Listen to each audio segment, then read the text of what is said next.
ஆகையால் நான் உங்களுக்கு சொல்கிறேன், நேர்மையற்ற செல்வத்தை கொண்டு உங்களுக்கு நண்பர்களை தேடிக்கொள்ளுங்கள்.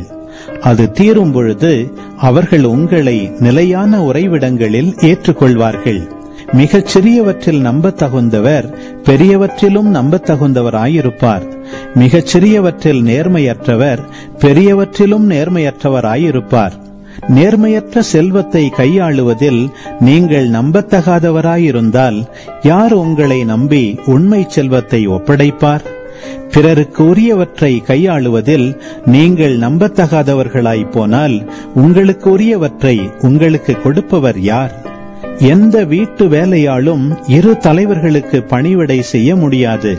ஏனெனில் ஒருவரை வெறுத்து மற்றவரிடம் அன்பு கொள்வார், அல்லது ஒருவரை சார்ந்து கொண்டு மற்றவரை புறக்கணிப்பார். நீங்கள் கடவுளுக்கும் செல்வத்துக்கும் பணிவிடை செய்ய முடியாது.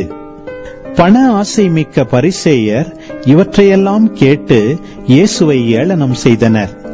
அவர் அவர்களிடம் கூறியது, நீங்கள் உங்களை மக்கள் முன் நேர்மையாளராக காட்டிக் கொள்கிறீர்கள்.